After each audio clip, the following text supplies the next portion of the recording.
네, 오늘의 전국 상황 이승훈 더불어민주당 전략기획위 부위원장, 강전의 국민의힘 대변인과 살펴보겠습니다. 어서 오세요. 안녕하세요. 네, 이재명 대통령이 취임한 지 딱 일주일이 지났습니다. 지난 일주일을 한번 평가해 주시겠습니까?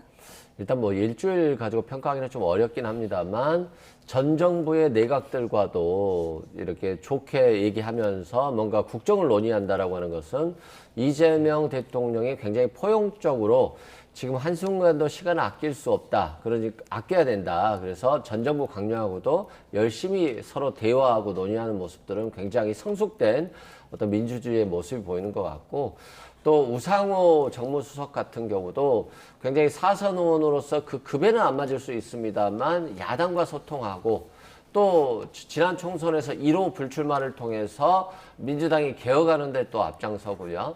또 야당과도 굉장히 대화도 많이 하면서 오히려 여당에도 좀 쓴소리를 했던 분이기 때문에 적임자를 잘 고르셨다. 그리고 강훈식 비서실장 같은 경우도 좀 젊고 온화하시고 또 아주 찐명이라고는 알려지지 않는 분이거든요. 좀 계파색이 옅은 분이기 때문에 골고루 인사를 좀 배려한다는 말.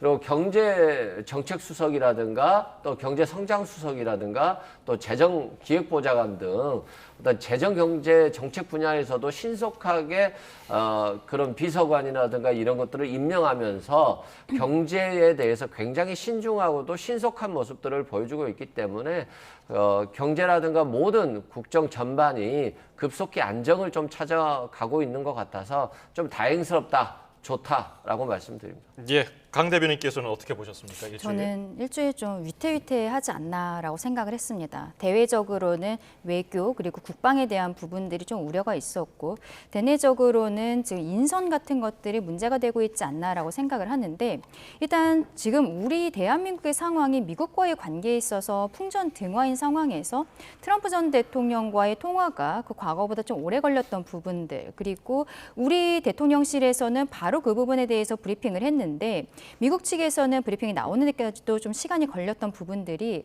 우리에게 좀 소홀한 것이 아닌가라는 생각이 드는 부분들이 있었고요. 그리고 안보에 있어서는 오늘 군에서 대북 확성기를 중지했다라고 보도가 크게 나왔습니다. 어제 같은 경우에는 역시 정부에서 요청을 해서 민간 단체들의 대북 전단 살포도 금지하는 조치가 나왔다는 것이 보도가 됐는데, 우리는 이렇게 과거에 있었던 햇볕 정책 같은 모습들을 보여주고 있는데 북한은 여전히 대남 확성기를 하고 있는 상황입니다.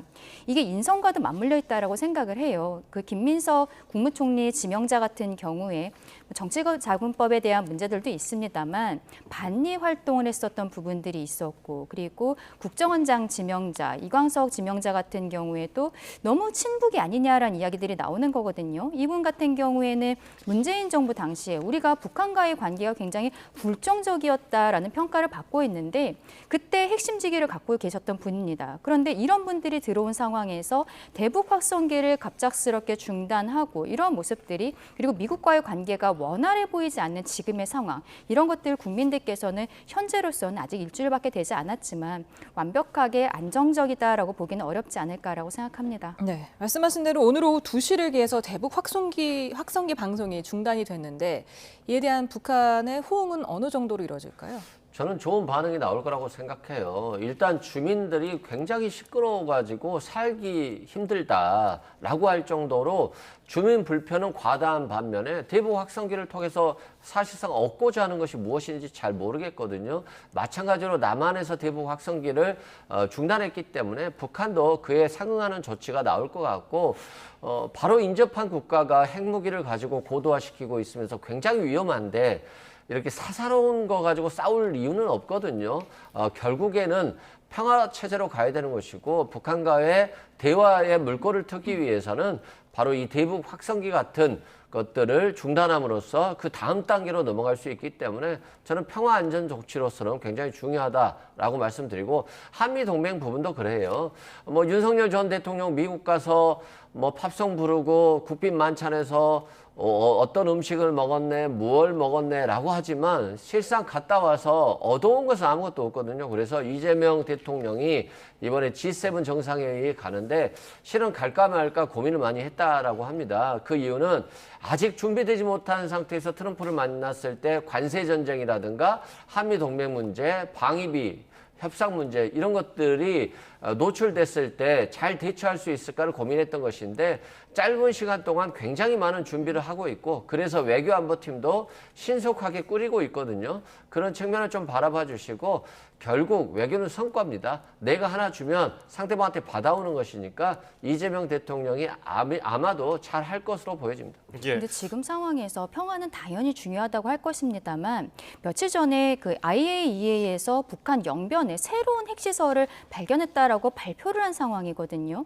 북한에서는 어쨌든 지금 현실적으로 핵을 개발하고 있는 상황에서 우리가 이번 정권이 바뀌자마자 어떻게 보면은 북한에서의 어떤 메시지라든지 서로 간의 교감이 없는 상태에서 대북 확성기를 일방적으로 중단했던 거예요. 이거는 우리 과거에 문재인 정부 때 우리 돈으로 연락사무소 만들어줬는데 어느 날 아침에 갑작스럽게 그 건물 자체가 폭파되지 않았습니까? 이때를 생각할 수밖에 없는 것이죠. 인선에 있어서도 그런 부분들이 있고 그리고 지금 조금 아까 얘기하신 부분 중에서 G7에 참석하는 거 이것은 잘한 일이라고 생각을 합니다. 가서 국격을 높이고 오셨으면 좋겠다라고 생각을 하는데 나토에 있어서는 참석 여부를 지금 말씀을 하지 않고 계세요. 나토도 저는 반드시 참석을 해야 된다라고 말씀드리고 싶습니다. 예.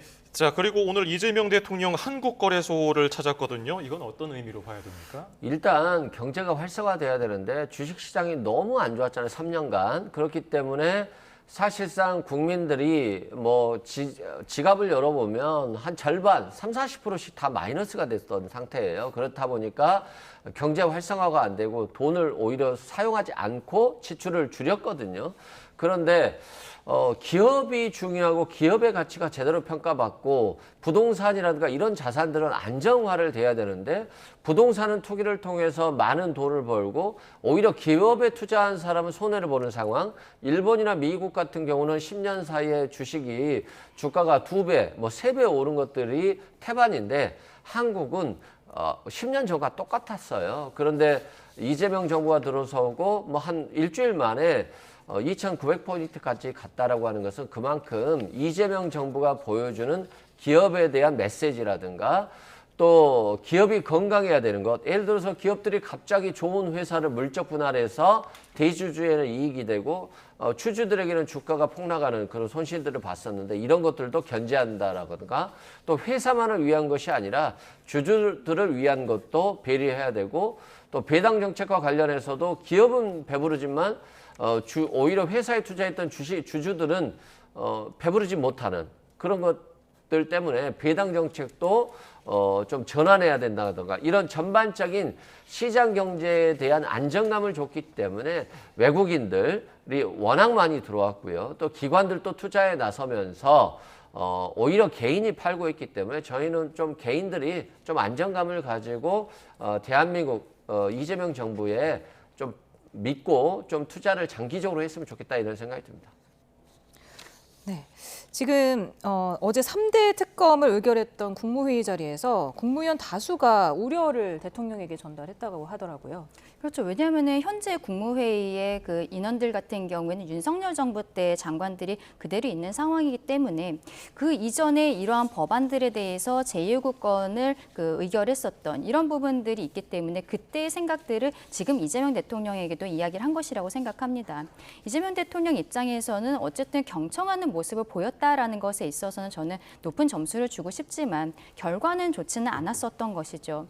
이 세 가지 법안이 결과적으로는 정쟁화되지 않을까에 대한 우려들은 당연히 있는 것이고 이것은 국무회의뿐만이 아니라 저희 야당 측에서도 계속적으로 이야기를 하고 있는데 민주당이 거의 일방적으로 법안을 통과한 상황이잖아요. 향후에 이런 것들이 좀 반복되지 않도록 서로 간에 여야 간에 협치하는 모습이 좀 생겼으면 좋겠다라는 생각도 해봅니다. 예, 특검 추천 권한이 있는 민주당과 조국혁신당 지금 후보군을 추리는데 한창이라고 하는데 어떤 인물이 될 것인가? 윤석열 정부와 대척점에 있는 인물이 될 것인가? 어떻게 전망하십니까? 일단 뭐 윤석열 전 대통령과 대척점에 있는 분일 수도 있고 검사 출신의 수사를 잘하는 경륜이 있는 분이 아마 되지 않을까 싶어요. 아무래도 법원 출신의 분들은 아무래도 수사보다는 재판의 능력이 있기 때문에 검찰 출신의 수사를 잘하는 그 분 위주로 지금 선정하고 있다라고 보시면 될 것 같고요.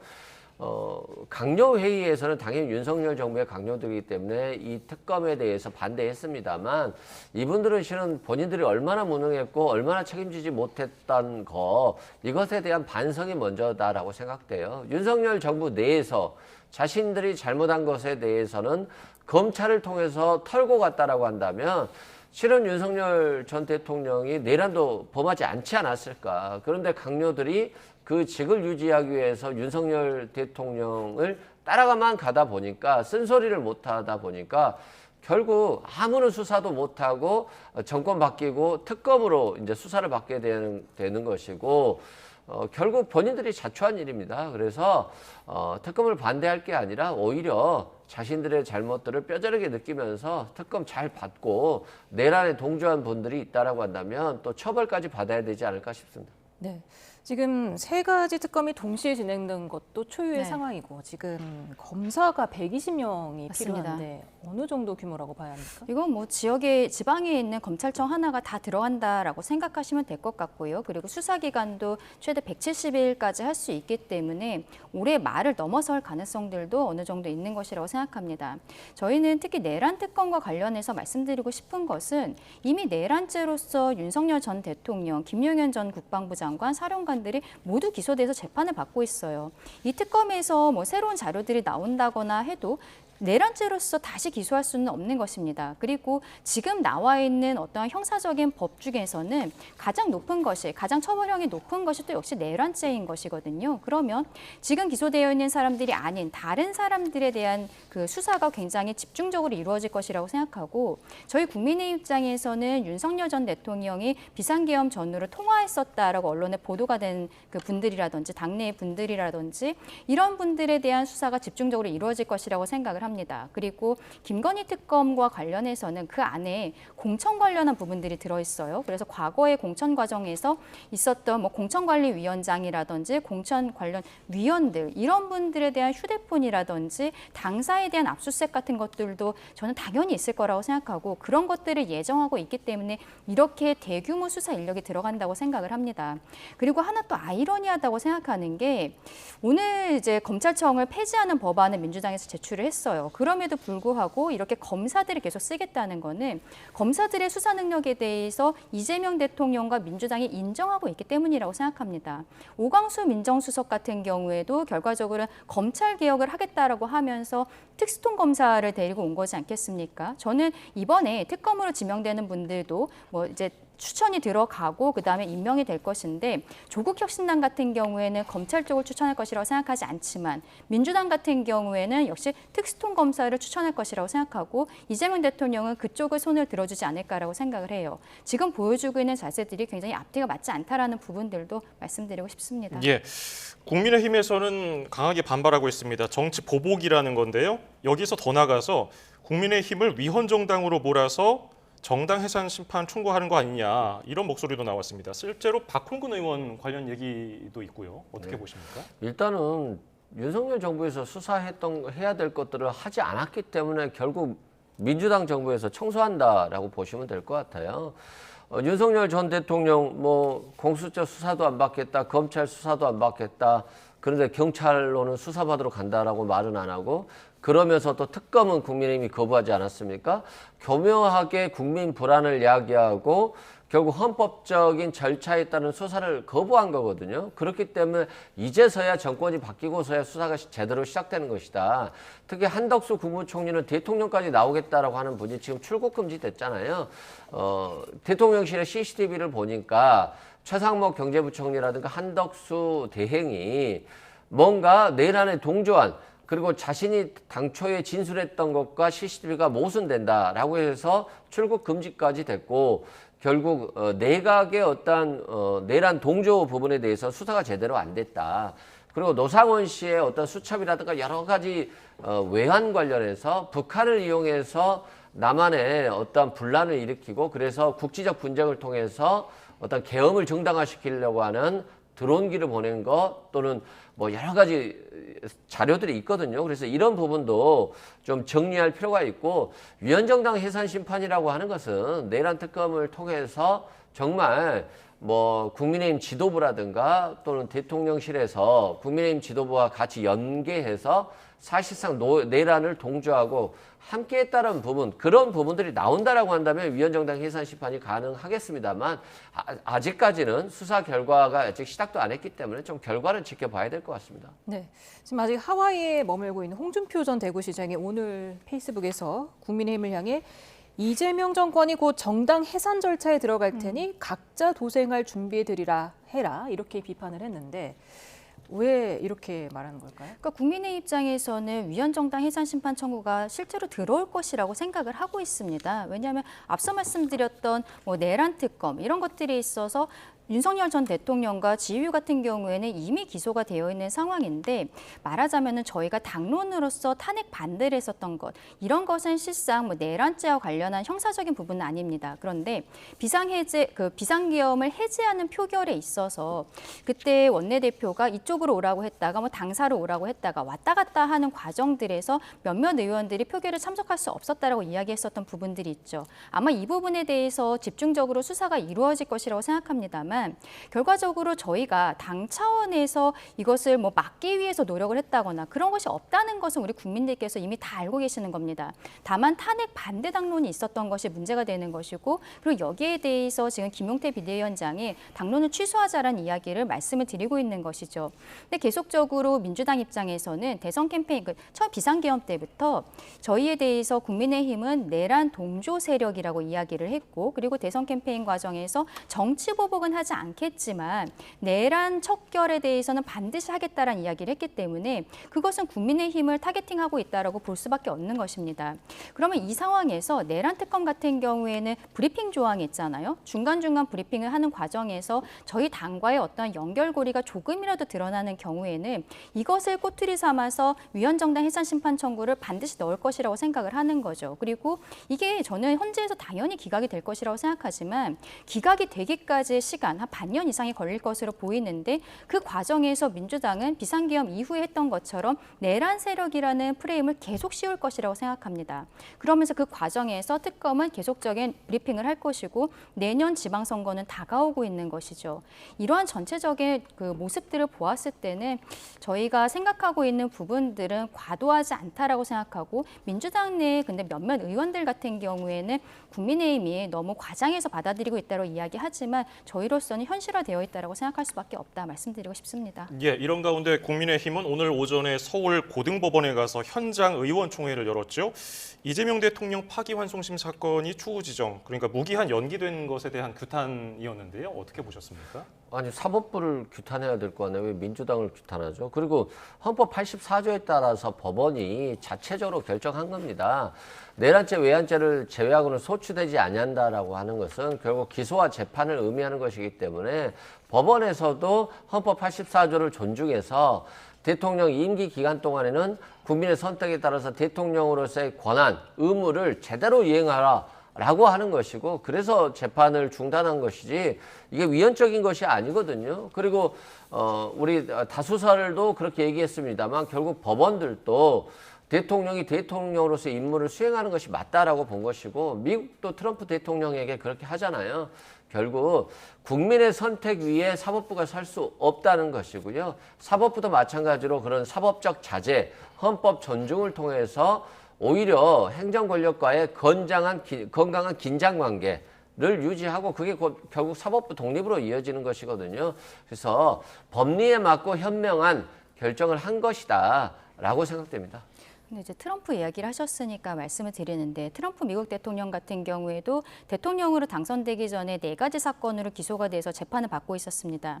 대통령이 되고 나서 실질적으로 사건들은 모두 종결이 되었다라고 볼 수 있는데 우리와는 굉장히 좀 다른 것들이 있어요. 우리는 어제는 대장동 사건 그리고 그저께는 공직선거법 파기환송심 사건에서 각 재판부가 헌법 84조에 따라 기일을 추정합니다라고 이제 한 줄만 나왔지 구체적인 내용들을 이야기하지 않았습니다.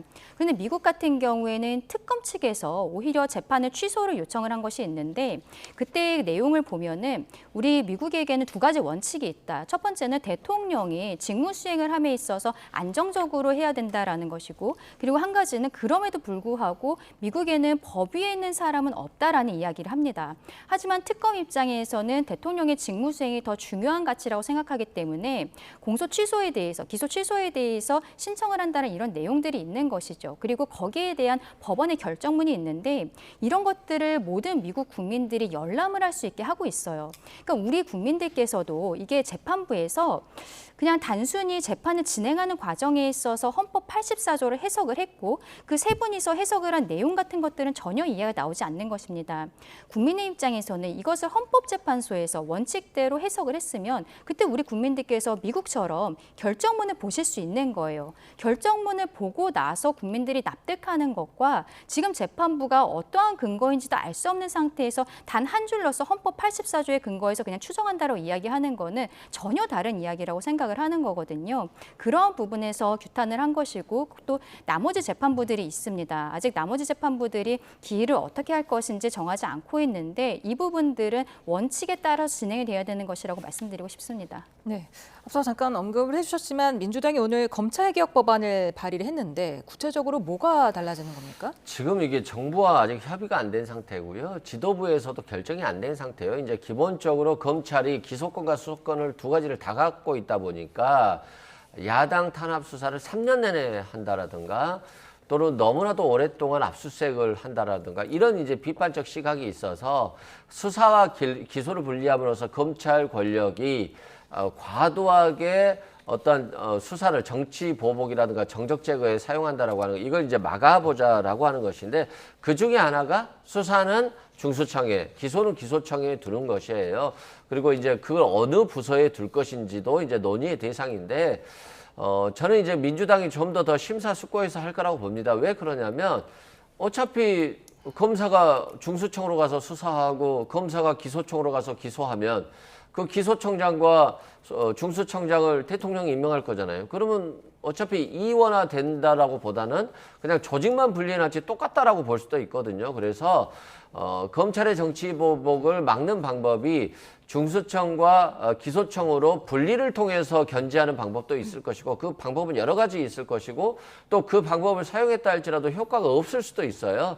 그래서 저는 민주당 지도부가 또 민정수석이라든가 대통령실과 같이 또는 야당과 대화를 통해서 검찰이 윤석열 정부의 검찰 같지 않은 검찰로서 태어날 수 있도록 좀 여러 가지 개혁 방안을 공론화의 과정을 통해서 얘기를 하는 것이 맞겠다라고 생각됩니다. 예, 이런 가운데 검찰 개혁의 한 축이라고 할 수 있는 대통령실 민정수석 오광수 민정수석의 부동산 차명 명의 신탁 논란에 대한 대통령실 입장이 나왔는데 일부 부적절한 처신이 있었다고는 했습니다. 이 점은 어떻게 보셨습니까? 이게 일부 부적절하다라고 넘어갈 일인지 모르겠습니다. 왜냐하면 지금 오광수 수석도 이 내용에 대해서 인정을 하고 있거든요. 배우자의 명의로 가지고 있었던 재산을 본인의 친구에게 매매 형태로 넘겼고 그러면서 나중에 결과적으로 이거 돌려받지 못하는 상황에서 소송을 제기해서 돌려받았다라는 것 아니겠습니까? 근데 이런 것들이 오광수 수석의 지금 위치, 그냥 일반적인 공직자도 아니고 민정수석이라는 자리에 들어갔다라는 거예요. 민정수석은 사정기관도 관할하고 그리고 인사를 하는 과정에 있어서 이번에 그 이재명 대통령은 법무부로 갔었던 인사검증 시스템을 다시 민정수석실로 가져오겠다라고 했거든요. 근데 이 그 가장 컨트롤 타워의 위에 있는 사람이 본인 스스로가 그동안에 모든 것을 속였던 것이 아닌가라는 것이죠. 검사장 시절에 재산 신고를 하는 과정에 있어서 이 부동산 같은 경우는 이미 당시 본인의 친구에게 넘어가 있었기 때문에 단 한 차례도 여기에 대해서 신고를 하거나 이런 것들이 없었다라는 것입니다.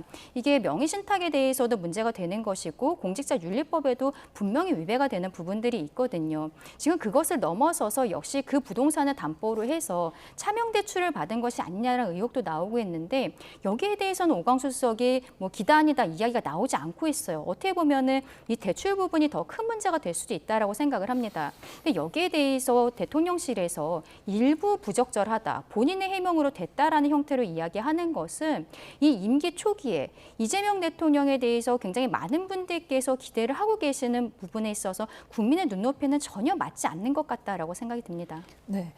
만약에 거론되는 혐의가 다 사실로 드러나면은 보통 이럴 경우 어떤 처벌을 받게 됩니까? 일단은 뭐 공소시효가 좀 지났을 것 같아요. 10년이 지났기 때문에 처벌은 되게 어려울 것 같은데 뭐 이게 국민들 보기 좋지는 않죠. 민정수석으로 가시겠다는 분이 뭐 과거에 공직자 재산 신고를 회피하기 위해서 명의 신탁을 하고 그래서 재산 신고를 하지 않는 것 이건 굉장히 잘못됐고요.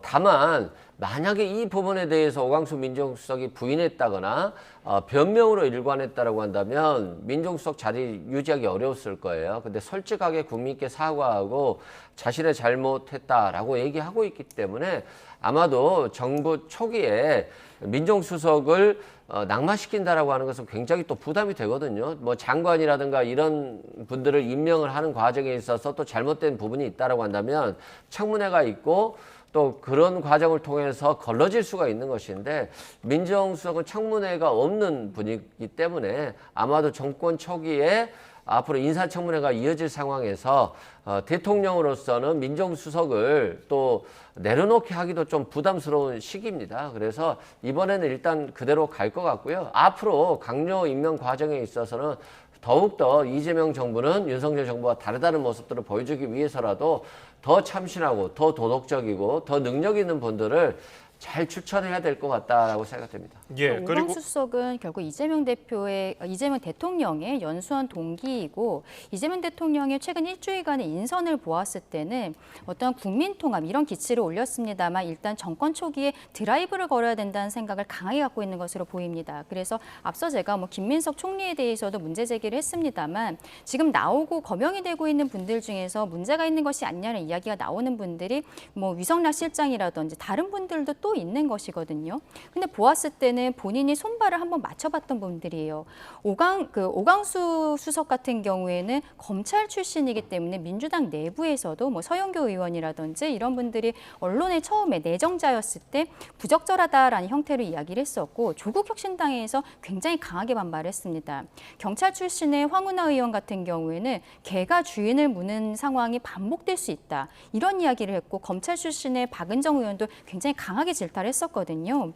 근데 지금 이러한 그 과거의 비리 이런 것들이 저는 대통령실에서 아마 몰랐을 것이라고 생각을 해요. 알면서도 이런 형태의 인선을 하지 않았을 것이라고 생각하는데 그럼에도 불구하고 지금 이게 드러난 거라면 본인이 사과를 한다라고 해서 저는 끝날 것은 아니라고 생각합니다. 굉장히 상징적인 인사였던 거예요. 처음에 내정자였을 때는 검찰 출신이기 때문에 문제가 됐었는데 지금은 민정수석의 자리에서 이러한 과거의 잘못들이 드러났고 본인 스스로가 인정을 했다면 적어도 자진 사퇴를 해야 되는 상황이 아닌가라고 생각합니다. 예.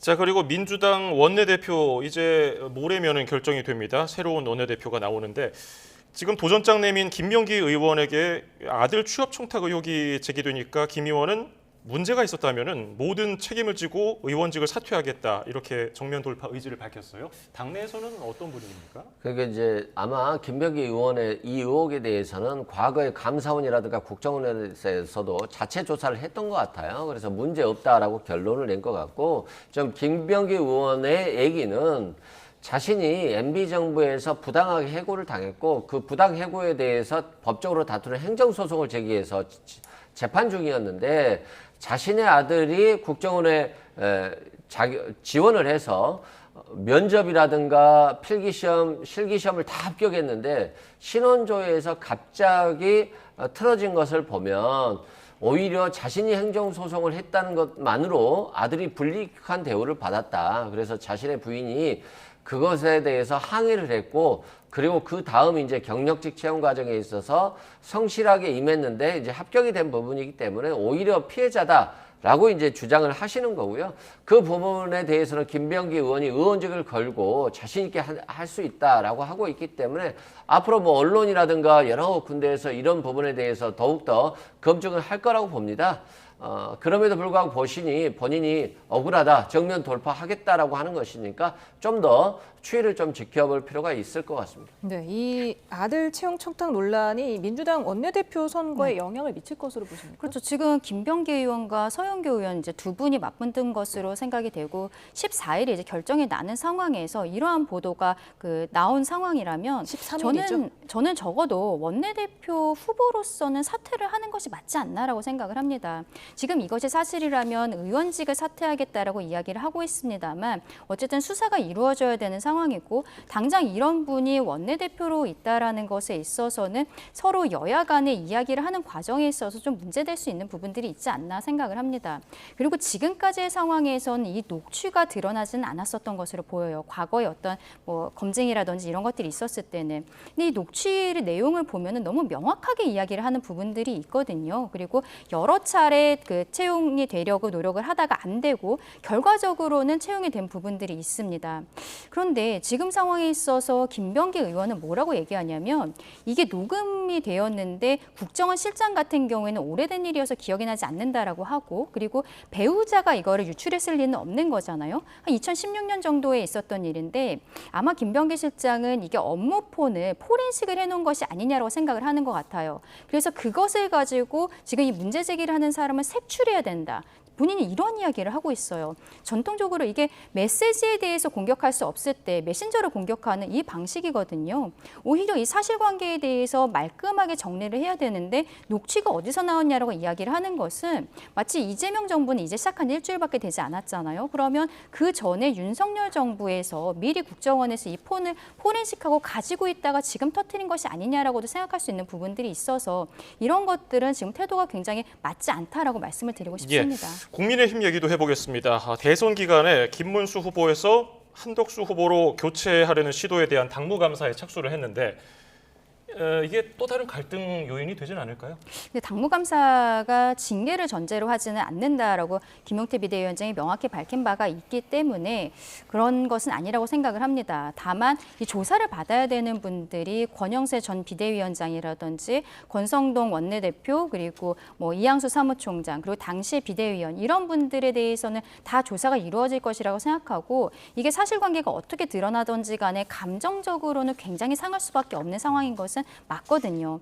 근데 저는 이것을 당 안에서 해결하는 것은 그게 오히려 바람직하다고 생각합니다. 이게 형사사건에 대해서 수사기관에서 조사를 받거나 그렇게 하는 것보다는 당의 자율성 내에서 당의 당무감사 상황에서 만약에 정말로 문제가 있다면 거기에 대해서 책임을 지면 되는 것이고 그것이 아니라고 한다면 그동안의 지도부에서는 저희가 당원당규상에 예외 규정이 있는 부분들이 있습니다. 그 예외 규정에 따라서 후보 교체가 있었다라고 말씀을 드렸었던 것이고 그럼에도 불구하고 그 이후에 저희가 전당원 투표를 통해서 확정을 한 부분들이 있거든요. 당원들께서 이 절차는 맞지 않다라고 확인을 해주신 부분들이 있어요.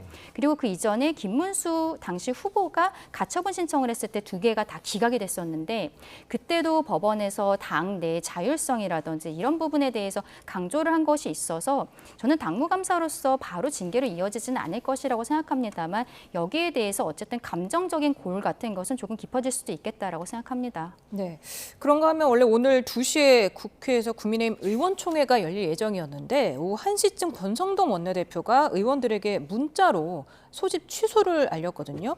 이에 대해서 김용태 비대위원장이 오늘 사전 협의도 없이 의원총회가 취소됐다는 문자를 받았다. 이 당 상황이 참으로 안타깝다 이렇게 밝혔어요. 참으로 안타깝죠. 대책이 없는 정당이죠. 본인이 이제 원내대표를 그만두게 되면 차기 원내대표가 들어오면 또 차기 원내대표가 비상대책위원장을 또 임명할 수도 있기 때문에 6월 30일까지는 버티겠다.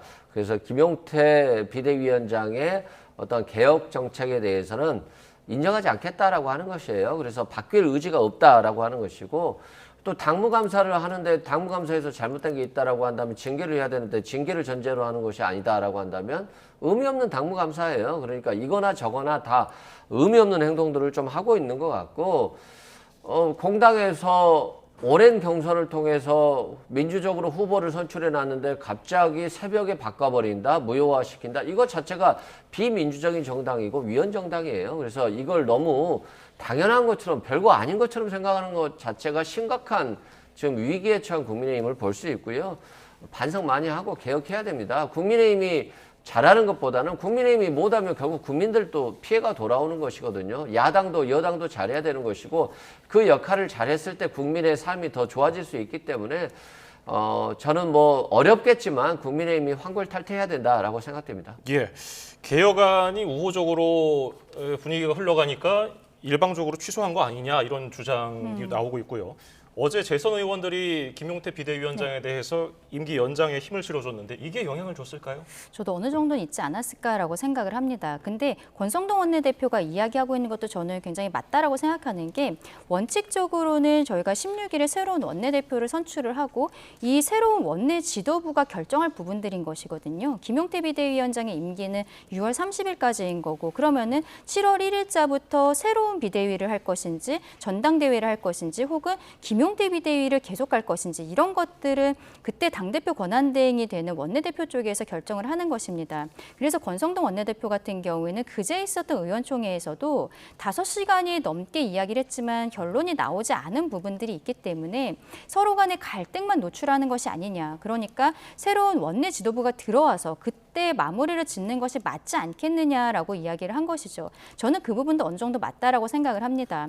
그러면 어저께 재선 의원들께서 김용태 비대위원장에게 힘을 실어주는 성명이 나온 것은 결국 원내대표 선거 과정에 있어서 나오게 되는 후보들이 각자 이번에는 김용태 비대위를 계속 갈 것인지 혹은 전당대회를 한다면 언제쯤 할 것인지 이런 것들을 공약 형태로 이야기를 할 것으로 보여요. 그럼 그 후보를 선택하는 것으로서 지지 의사를 보여줄 수도 있지 않을까라고 생각합니다. 네, 국민의힘 원내대표는 이제 다음 주 월요일이면 뽑히는 건데 지금 아직까지 출마 선언한 사람이 없지 않습니까? 네, 지금 14일부터 후보 등록을 받고 16일에 이제 선출을 하게 되는데 지금으로서는 명확하게 내가 나가겠다라고 이야기한 부분은 없습니다. 말하자면은 친한계에서 뭐 나올 분이 있을 것 같다라는 이야기 그리고 기존의 주류에서 또 나올 것 같다라고 이야기가 나오는데 최근에 뭐 언론에서 많이 관심을 갖고 있는 것은 송원석 의원께서 어떻게 보면은 친윤계라고도 볼 수 있겠습니다만 탄핵 과정에 있어서는 좀 거리를 두고 계셨던 것이 있거든요. 예. 그리고